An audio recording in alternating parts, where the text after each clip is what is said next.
Et voilà, il est avec nous, Monsieur Emessen, qui est le vice-président du Conseil national du patronat, mais également le vice-président du Club des investisseurs du Sénégal. Il évolue dans le secteur hôtelier. Bonsoir, Monsieur Sen, merci d'être avec nous. Oui, bonsoir, madame. Comment aujourd'hui le secteur touristique accueille-t-il cette histoire de coronavirus, de personnes touchées dans le pays et tout? Comment vous le vivez? Un peu comme tout le monde, mais encore plus de sensibilité puisque nous sommes des lieux d'hébergement, d'accueil. Je disais il y a près de 2 semaines où déjà nous n'avions pas encore eu un cas. On m'avait pris dans une chaîne et on disait bon, j'ai dit mais tout est à craindre parce que l'évolution de cette maladie nous la connaissons maintenant par le canal des nouveaux outils de communication. L'information est rapide et donc on a vu comment ça évolue en Chine, comment c'est parti en France, comment c'est parti en Corée, dans tous les pays et donc en Italie. Et donc, bien sûr, aussitôt, ça doit interpeller tout le monde. Parce que les gens, vont faire attention, vont moins se déplacer. La Chine, pendant un certain temps, tout est arrêté encore. Parce que tout simplement, beaucoup de commandes qui viennent en Chine ont stoppé. Donc, ça veut dire que nous, les hôteliers, nous le vivons en plein. Nous le vivons en plein, ce n'est pas encore, si vous voulez, les établissements se remplissent. J'ai pris quelques contacts avec des confrères hôteliers, ils nous disent qu'il y a beaucoup d'annulations. Ce n'est pas parce que tout simplement c'est le Sénégal, c'est tout le monde qui a peur, les gens ne veulent plus se déplacer. Donc, c'est ça le problème. Donc, et quel est l'impact que cela peut avoir? L'impact, c'est extraordinaire, ce n'est simplement pas hôtelier.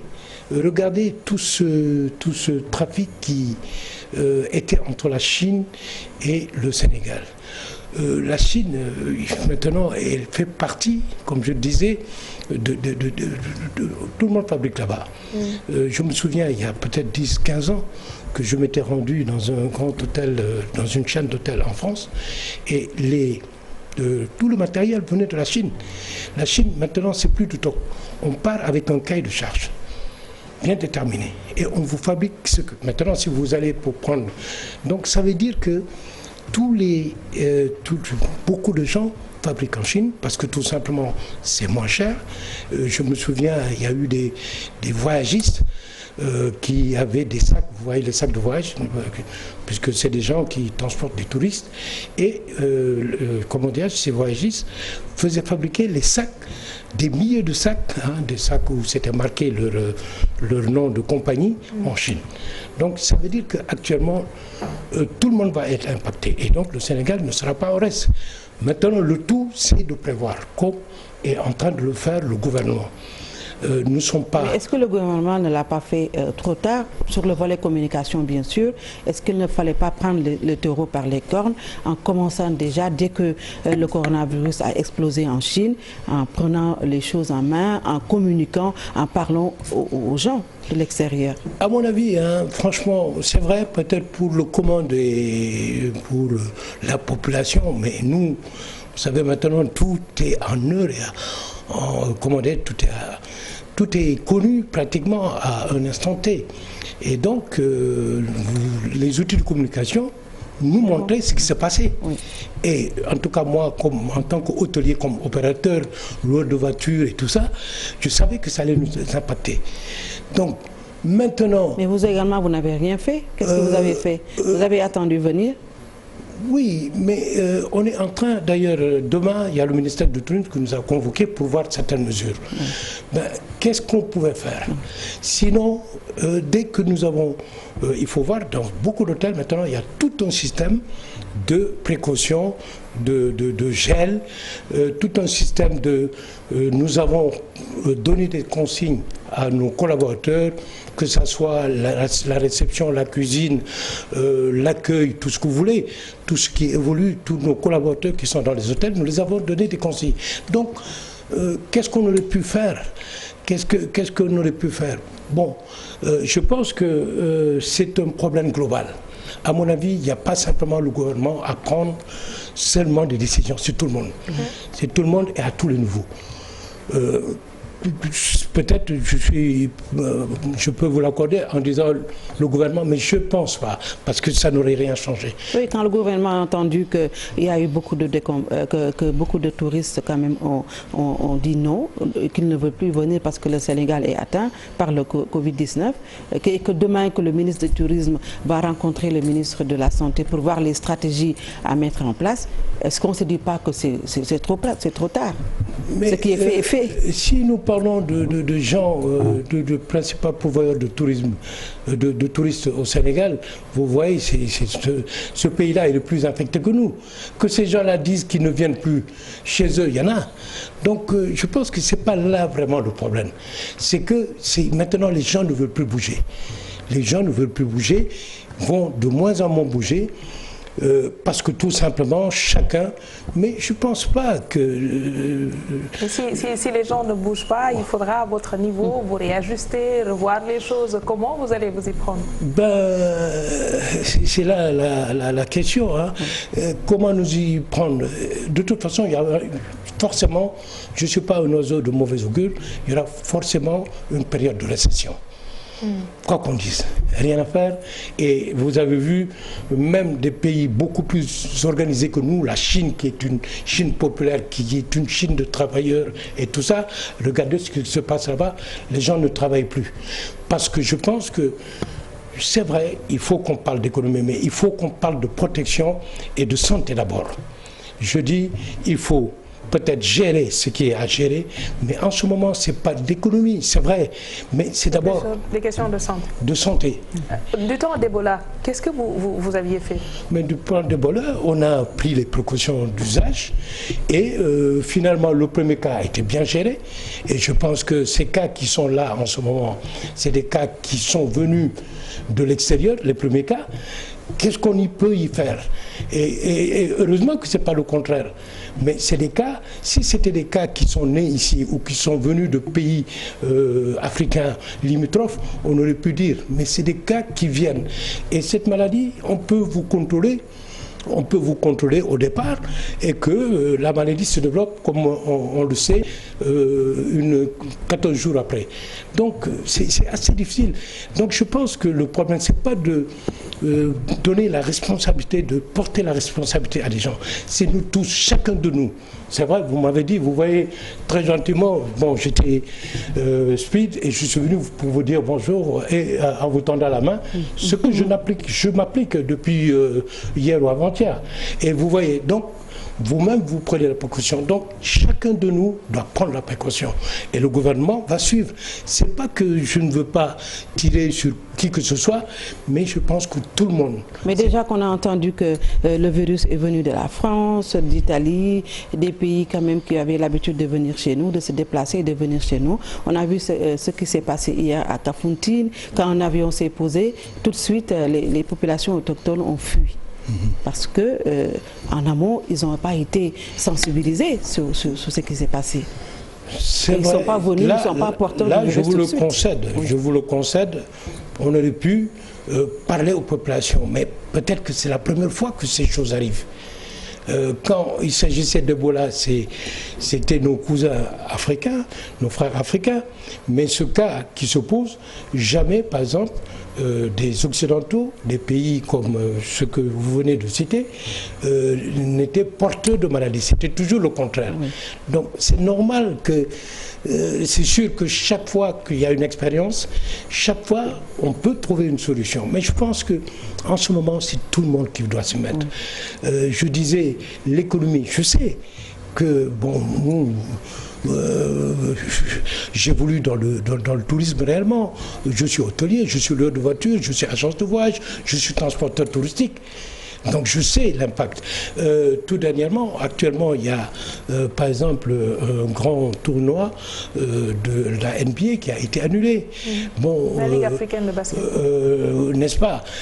Donc nous étions directement concernés. C'est des impacts. Nous étions le transporteur. Donc, bon, je pense qu'en ce moment, c'est vrai, il y a l'économie, mais la Chine, quand ça s'est passé, les gens se sont arrêtés. Les gens ne travaillent plus. Et pour résoudre le problème, on n'en est pas là. On a quelques cas, il faut que nous commençons à voir. Certains disent qu'il faudrait que l'on ferme nos frontières à certaines destinations. C'est une solution? Ben, de toute façon, qu'on ne ferme ou qu'on ne ferme pas, les frontières vont se fermer d'elles-mêmes. Parce que je peux vous dire, les frontières, les gens ne vont plus venir, les gens auront peu de voyager. Comme je dis, on ne souhaite pas cela. Les gens, moi-même, je peux vous dire, je devais partir aux États-Unis voir ma fille. Ma fille m'a demandé de ne pas venir. Parce que d'abord, bon, ils vont me regarder avec des yeux comme ça. Donc ça veut dire que c'est la psychose mondiale. Donc c'est pas simplement, je peux vous dire, franchement, je vois les choses, hein, je regarde les choses, je les analyse d'une façon concrète, d'une façon sans parti pris. Mais c'est extraordinaire. Est-ce que le secteur touristique est bien organisé pour pouvoir prendre en compte les aléas qui s'abattent sur le secteur, comme l'Ebola, comme voilà, le coronavirus? On a vu que du côté du sud, il y avait déjà la rébellion qui avait quand même cassé le secteur. Pendant que ça commence à reprendre du poil de la bête, voilà que le coronavirus arrive. Ce sera la catastrophe certainement après le passage du virus. Bon, c'est vrai que... Est-ce que vous avez un secteur bien organisé pour pouvoir se reprendre? Non, le secteur s'organise. Oui. D'abord, comment dirais-je, l'État accompagne le secteur, essaie d'accompagner le secteur. Le secteur s'organise par lui-même. Nous, hommes d'affaires, par exemple, je prends le cas de Dakar. Dakar, vous avez vu les hôtels qui sont en train de naître. Vous avez vu beaucoup aux alentours de votre société. Il y a beaucoup d'appart-hôtels. Donc, si vous voulez, l'homme d'affaires, les affaires se font parce qu'il y a une stimulation, parce que les choses sont bien posées. Et Dakar est devenu, quoi qu'on dise, une ville très attrayante. Dakar est devenu un hub. Il est bon de vivre parce qu'il y a de bons restaurants, il y a de grands hôtels, il y a de belles routes. Et donc, ça, intensément, un homme d'affaires, un gars averti, dit, bon, il monte son affaire. Et c'est comme ça que ça se fait. Donc, là, en ce moment, il y aura une récession. Et ça, c'est partout. C'est pas que je veux protéger, je ne protège ni, je ne donne pas une solution. Mais cette solution de coronavirus, c'est un véritable problème. Et nous-mêmes, nous avons nos propres affaires. C'est à nous de défendre nos affaires. Moi, je ne suis pas la personne à dire l'État, l'État. Non. C'est à nous. Nous aussi, nous devons. Un homme d'affaires, quand il gagne de l'argent, il le met dans sa poche. C'est vrai que les conditions doivent être réunies. Mais c'est aussi à nous, comment dirais-je, les hommes d'affaires, les entrepreneurs, de voir comment faire. Comment faire en s'organisant, en essayant, en tout cas, le peu de gens qui viennent, qu'au moins, qu'un cas ne parte pas de notre établissement. Justement, quand on parle de tourisme, on a souvent tendance à penser aux étrangers. Mais pour ce qui est du tourisme local, est-ce qu'il n'y a pas des efforts à faire à ce niveau pour au moins pouvoir rentabiliser au moment où le corona évolue, qu'on puisse au moins trouver d'autres pistes de solutions? Vous savez, madame, tourisme local, quand il y a la santé, tout le monde reste chez soi. Parce que chez soi, on sait comment on est, on n'a pas contact avec les autres, on a moins de contact avec les autres, on a contact avec sa famille. Là, il s'agit d'abord de régler le problème de santé. Mais je ne pense pas que, parce que les touristes ne viennent pas, on peut dire que la destination, bon, elle peut être dégradée par autre chose. Mais quand il s'agit de santé publique, c'est exactement la même chose. Maintenant, il y a les séminaires qui se faisaient actuellement à Dakar, et comme je dis, les séminaires, tous ces séminaires-là, c'est fait par les ministères, c'est fait par l'État du Sénégal. Nous, on a vu, et je disais qu'il faut dire que beaucoup d'hôtels qui sont là, même des hôtels qui appartiennent à de grandes chaînes, c'est des manifestations faites par le Sénégal qui les font vivre. Et on l'a vu. Nous, personnellement, nous n'avons pas une correspondance à l'étranger. Et nous, actuellement, avec le net, maintenant, vous avez un petit hôtel au fond de la bourse, vous êtes dans le net, quelqu'un qui veut venir, il vous voit. Donc, si vous voulez, c'est plus comme avant où il fallait avoir des correspondants à l'étranger pour faire venir. Alors, le taux de remplissage des réceptifs hôteliers, si on met coronavirus de côté, est-il satisfaisant? Ah, mais sur Dakar, il faut le dire, il faut oser le dire. Dakar, je vous l'ai dit tantôt. Vous mettez l'accent sur Dakar, mais oui, il y a d'autres... Oui, tout à fait. Non, oui. Et même, j'ai pris contact tout à l'heure avec, comment dirais-je, des responsables hôteliers sur Saly, des responsables hôteliers sur... j'ai entendu M. Wemba, le président de la Chambre de commerce de Ziguinchor, qui disait non, nous n'avons pas d'annulation. Ceci dit, j'ai pris contact avec de grands groupes hôteliers ici, ils ont des annulations. Mais lui, il dit en Casamance, il a dit il n'y a pas d'annulation. Il a dit, je ne sais pas si c'est vos antennes, en tout cas quelque part. Donc, bon, c'est sûr que d'aucuns le vivent, mais on prie que jusqu'à présent, comme vous dites, le tourisme avait commencé à reprendre, comme vous l'avez dit tout à l'heure. Franchement, Saly commençait à prendre avec la proximité de l'aéroport. Si bien que même Saly, avant les gens restaient à Dakar, atterrissaient à l'aéroport Yoff, passaient la nuit, parce que vous ne voulez pas voyager la nuit, ou en même temps, ils faisaient 2 jours ici ou une journée ici, le fait de voir de Dakar, et de continuer par exemple à Saly, à Ziguinchor ou dans les sites touristiques. Maintenant, ils sont presque au centre, disons-le ainsi. Sinon, ils n'ont pas besoin de Dakar. Il y a des gens qui viennent à Saly, ils vont à Saly et ils repartent, ou ils vont vers la Somone ou même après Kaolack, et ils repartent pour des lieux de chasse et tout ça. Donc, quoi qu'on dise, le tourisme avait commencé. Ce qui veut dire que le plan de relance du secteur touristique initié par l'État du Sénégal porte ses fruits. Oui, le plan de relance, et peut-être que aussi c'est Dakar dans l'ensemble qui est devenu très attrayant. Hein. Donc le plan de relance, il faut dire, il y a des mesures, par exemple la suppression du visa, ça a été une excellente chose, il faut le dire. La baisse de la TVA de 10%, c'est une excellente chose.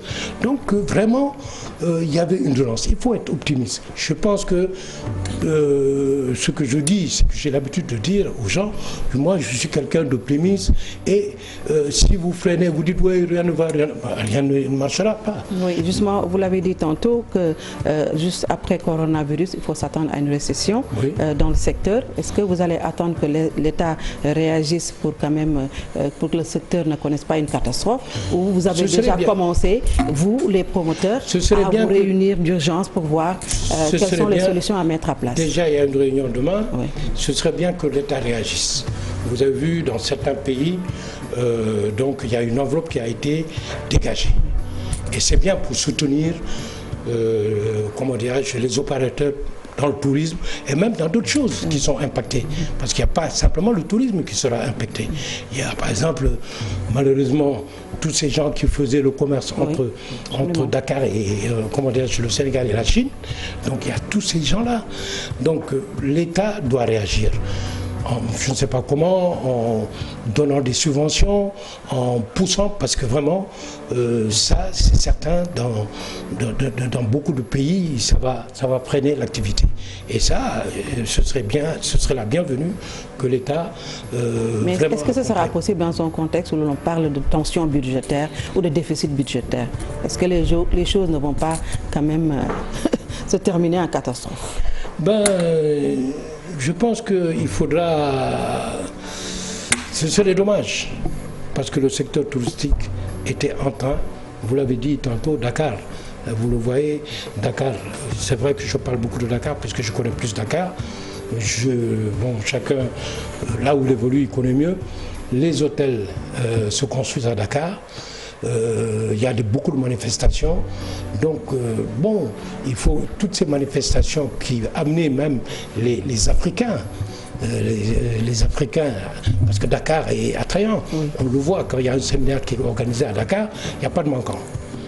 Quand il y a un séminaire qui concerne les Africains qui est organisé à Dakar, puisque vous savez, certains organismes, comme, je ne vais pas les citer, certains organismes africains font tour à tour.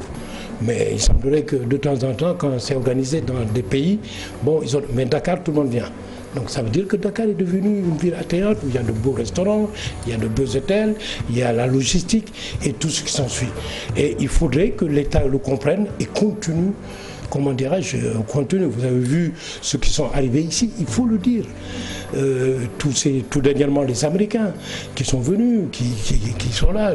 Tout à l'heure, même il y a comment dirais-je, l'ambassade des États-Unis qui nous a appelé pour dire si vous voulez une bourse pour les États-Unis.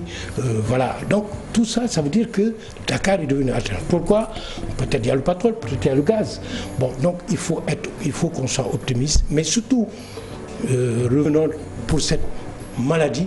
Moi je dis, c'est vrai, je suis comment dirais-je, je suis un investisseur, je suis un patron d'un groupe. C'est vrai, quand on parle d'économie, quand on parle d'argent, quand on parle de rentrée, moi je parle surtout de santé. Ça, parce que sans santé, sans les hommes debout, rien ne marchera. Et donc, je veux qu'on accentue sur ça, qu'on trouve les problèmes pour pouvoir éradiquer, en tout cas nous protéger de cette maladie. Ceci dit, ce sera très difficile. Vous avez dit que l'État doit subventionner pour ne pas que ça frise la catastrophe. Est-ce qu'on peut savoir en termes chiffrés comment est-ce que combien le secteur touristique a perdu depuis que on ne peut pas l'évaluer actuellement. Je peux vous dire que certains hôtels sont encore pleins sur Dakar. Et quand je m'en réfère au président de la Chambre de commerce, pourvu que les gens continuent de Casamance, qui dit non, nous n'avons pas d'annulation, ce qui n'est pas quand même le cas. Ce qui n'est pas le cas de certains groupes hôteliers ici, mais bon, qui ont subi des annulations. Il faudrait voir, il y a 3 semaines, quand on a parlé, c'était pas aussi intense, là nous avons eu des cas, il faudrait maîtriser ces cas, et puis ensuite voir un peu l'évolution. Si le Sénégal ne sera pas seul, hein. Le Sénégal c'est suivant l'évolution du monde, même si le Sénégal il n'y a pas de cas, et que les pays émetteurs, il y a des cas, ils vont plus revenir. Bon, les Sénégalais, c'est pas eux qui vont dans les hôtels, c'est vrai, pendant les vacances ils peuvent y aller, mais pas en pleine année à ce mois, n'est-ce pas? J'aimerais juste avoir votre avis sur la plateforme de Diamniadio. Vous parlez de Dakar, de ce qui a été fait et tout. Est-ce que le secteur privé investit suffisamment à ce niveau ou bénéficie-t-il des marchés de l'État? C'est vrai que franchement, je peux vous dire peut-être que la plateforme de Diamniadio, bon, moi me le poser, je suis positif. Parce que je suis en train de faire un grand garage à Diamniadio et on vient de me donner aussi, il y a 6 mois, 7 mois, on m'a donné un terrain près de l'Arena. C'est vrai, vous savez qu'une ville, pour qu'une ville nouvelle prenne, c'est difficile. Dans toutes les villes du monde, quand il y a une nouvelle ville, c'est le désert. Mais il faut y croire. Et je pense que Diamniadio, de toute façon, ça a du mal à prendre. Mais là, avec les structures qui sont sorties de l'Arena, le football, les industries qui se montent, des gens comme nous, des transporteurs, avoir un grand garage moderne à Diamniadio, ce que nous sommes en train de faire près de l'aéroport. Nous allons l'ouvrir, hein. Quand c'est fini, nous allons... Donc, je pense qu'il faut être positif. Diamniadio, l'État a décidé de le faire. Il faut qu'on accompagne Diamniadio. Et Diamniadio est en train, vous avez entendu, bon, je ne sais pas les politiques, il y a la nouvelle cité des Nations Unies, ça a communiqué, donc c'est en train de se faire. Et de toute façon, Dakar est devenu tellement exigu que Diamniadio est le salut. Diamniadio est le salut puisque tout simplement on l'a monté. Donc, bon... Vous êtes confiant pour le futur? Merci. Je pense qu'il faut être optimiste. Si nous voulons faire avancer un pays, tout n'est pas rose, hein. Tout n'est pas rose. Il y a des trucs, moi-même qui vous dis, il y a des trucs, mais il faut être optimiste. Si nous voulons il va falloir aussi que l'État ait confiance à son secteur privé national. Ça c'est un problème. Ça, je suis parfaitement d'accord, je l'ai dit à des trucs. Le secteur privé est là. Là, vous me donnez une occasion, par exemple, sur la plateforme de la Petite Côte, c'est-à-dire de Mbodiène et de Joal, on vient de taper sur la table. Parce qu'on donnait à des étrangers, comment dirais-je, des terres pour faire des trucs. Et il y a des investisseurs ici. Même s'il n'y en a pas beaucoup, il y a quelques investisseurs. Et on a porté cette doléance Et le président a demandé à ce qu'on nous donne des talents. Parce que tout simplement, comme je dis, il faut que l'expertise sénégalaise, qu'on associe, qu'il faut une jointure pour pour les projets. Sinon, parce que de toute façon, c'est les Sénégalais qui vont payer. Merci beaucoup. N'est-ce pas? Donc voilà un peu. Merci beaucoup. Merci de m'avoir reçu dans votre plateau. C'est gentil. C'était un plaisir de vous avoir, Monsieur Aimé Sène, vice-président du CNP et du Club des investisseurs du Sénégal. Merci également à Binta Diallo, l'ami de Pierre da Silva. On se donne rendez-vous demain à la même heure pour le dernier numéro de la semaine. Passez d'excellents moments en compagnie de nos programmes. Tout à fait. Merci beaucoup. Merci, c'est gentil.